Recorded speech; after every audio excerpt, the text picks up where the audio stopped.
नमस्कार दोस्तों, आप देख रहे हैं आपका अपना YouTube चैनल भारत एक सोच। दोस्तों, उत्तर प्रदेश सरकार और संगठन में आखिर चल क्या रहा है। दोस्तों, जो बातें निकलकर सामने आ रही हैं या जो तस्वीरें दिख रही हैं, उससे तो यही लग रहा है कि खिचड़ी पक रही है। ये खिचड़ी बड़े बदलाव की ओर इशारा करती हुई दिखाई दे रही है। हम बात करने जा रहे हैं प्रदेश के डेप्यूटी सीएम केशव प्रसाद मौर्य के बारे में। सबसे पहले दोस्तों, ये तस्वीर देखिए। ये जो तस्वीर आप देख पा रहे हैं, ये है यूपी कैबिनेट बैठक की तस्वीर जो मंगलवार को हुई। दोस्तों, इस तस्वीर में एक खास बात है, वो खास बात है केशव प्रसाद मौर्य। जी हां, बीच में सीएम बैठे हैं, जाहिर है सीएम बैठक लेंगे।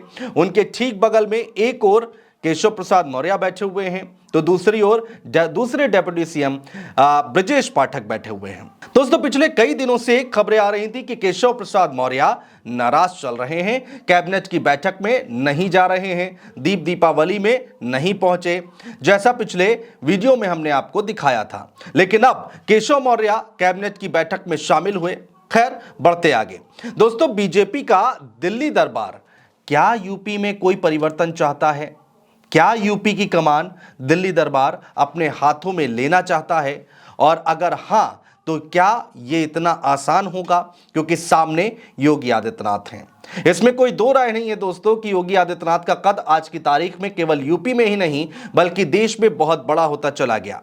देश में कहीं चुनाव हो तो योगी आदित्यनाथ को बतौर हिंदुत्व का चेहरा पेश किया जाने लगा और देश में कई जगहों से यह आवाज भी उठने लगी कि अब मोदी के बाद योगी। ये जो बात है ना दोस्तों, ये बात शायद दिल्ली में बैठे बीजेपी के चाणक्य कहे जाने वाले अमित शाह के दिल में जा लग गई। तो सवाल वही है कि क्या यूपी का रिमोट कंट्रोल दिल्ली दरबार अपने हाथ में लेना चाहता है? इसमें सहारा लिया जा रहा है डेप्यूटी सीएम केशव प्रसाद मौर्य का। दोस्तों, एक तरफ विपक्ष जातीय जनगणना की बात कर रहा है जिससे साफ हो सके कि आखिर किस जाति के कितने लोग हैं, लेकिन अब बीजेपी भी यूपी में इसी रास्ते पर आगे बढ़ती दिखाई दे रही है।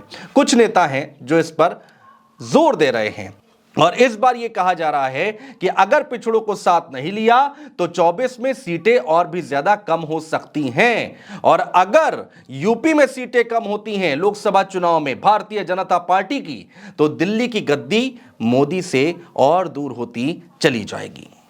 इसीलिए केशव मौर्य को आगे किया जा रहा है। जातीय जनगणना की बात करके बीजेपी ये साबित करने की कोशिश कर रही है कि यूपी में 80% तो पिछड़ा, दलित और मुस्लिम वोटर है, तो केशव मौर्य की ताजपोशी क्यों नहीं? दोस्तों, ओपी राजभर जिन्होंने भर भर के योगी आदित्यनाथ को 22 के चुनाव में कोसा, भला बुरा कहा, वहीं ओपी राजभर जो कहते थे अखिलेश यादव को जब तक मुख्यमंत्री नहीं बना दूंगा तब तक चैन से नहीं बैठूंगा, उन्हीं ओपी राजभर को दिल्ली दरबार ने एनडीए में शामिल करा लिया। सवाल यह है कि क्या इसमें सीएम योगी आदित्यनाथ की रजामंदी थी? ओपी राजभर कहते हैं मेरी अमित शाह से बात हुई है फोन पर, तो संकेत साफ है, ओपी राजभर डील सीधा दिल्ली दरबार से कर रहे हैं। जी हां, दिल्ली में बैठे चाणक्य से कर रहे हैं, अमित शाह से बातचीत कर रहे हैं। मंत्रिमंडल में शामिल होने के लिए ओपी राजभर एड़ी चोटी का जोर लगा रहे हैं, लेकिन अब तक मंत्री नहीं बन पाए। क्या इसके पीछे योगी आदित्यनाथ हैं? यह बड़ा सवाल है। केशव प्रसाद मौर्य के पास शिष्टाचार मुलाकात, आत्मीय भेंट करने वालों की लाइन लग गई है। सबसे पहले नाम आता है ओपी राजभर का। मिलने पहुंचे थे केशव मौर्य से दारा सिंह चौहान, इनके साथ भी केशव मौर्य ने फोटो ट्वीट की और अपनी और पिछड़ों की ताकत दिखाने की कोशिश की। लेकिन एक बार फिर से सवाल वही है कि क्या योगी आदित्यनाथ जैसे नेता को हिलाना इतना आसान होगा? दोस्तों, अब इंतजार 5 राज्यों के चुनावों के रिजल्ट का है। देखते हैं किस राज्य में कितनी सीटें बीजेपी लेकर आती है। देखना बहुत दिलचस्प होगा।